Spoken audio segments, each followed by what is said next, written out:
Well, I've mentioned three topics I have discussing with some of you. First, I think the question of the reception of the Orthodox Catholic dialogue, and especially of the international Orthodox Catholic dialogue, is really essential. I think all of us share this concern. How can we evaluate this common journey? How can we disseminate the fruits of this reflection?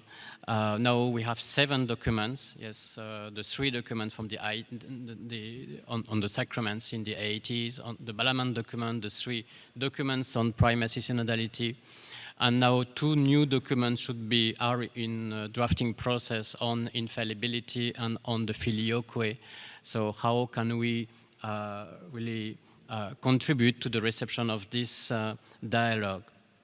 So IOTA promises to be very strategic about this, and we are already beginning to form a working group that would be specifically working on the reception and critique and appropriation of the documents you mentioned in the Orthodox, within the Orthodox seminaries and theological institutions and within the Orthodox Church. Because what's certainly, we Orthodox are lagging behind the Catholic Church in terms of the reception of the official documents. Yeah. A second topic is the question of the primacy.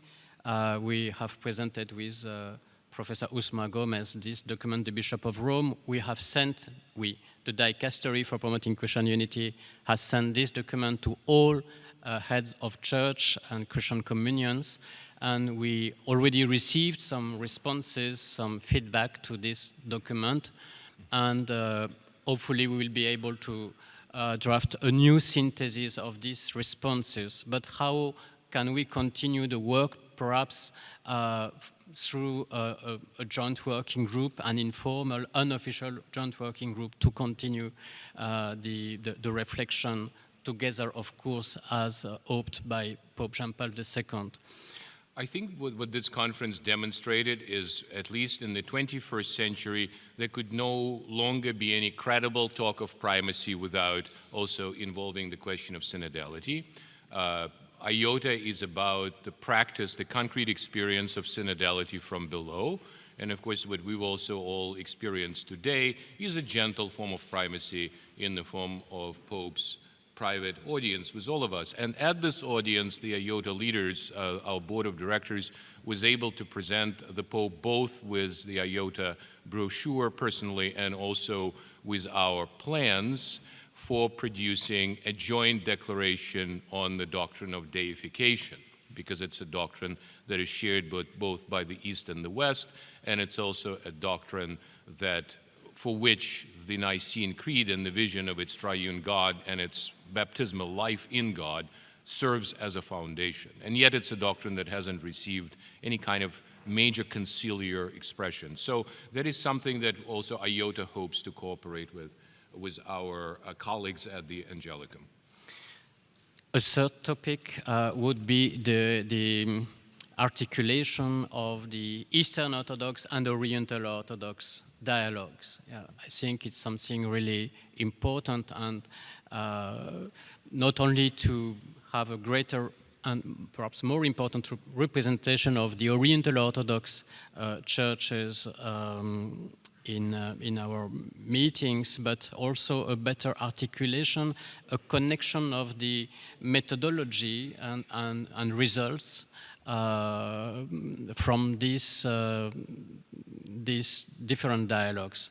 I'm now more actually involved because of my work at the Dicastery for Promoting Christian Unity in the dialogue with the Oriental Orthodox churches and also with the Assyrian Church of the East.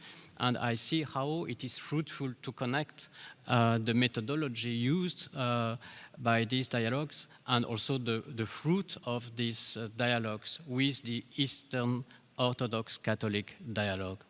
So at IOTA, we have already integrated the work and scholarship of our Oriental Orthodox brothers and sisters. I think I mentioned in my presidential address that we simply treat them as Orthodox. We don't treat them as separated in any fundamental way, and that's supported actually by our leaders.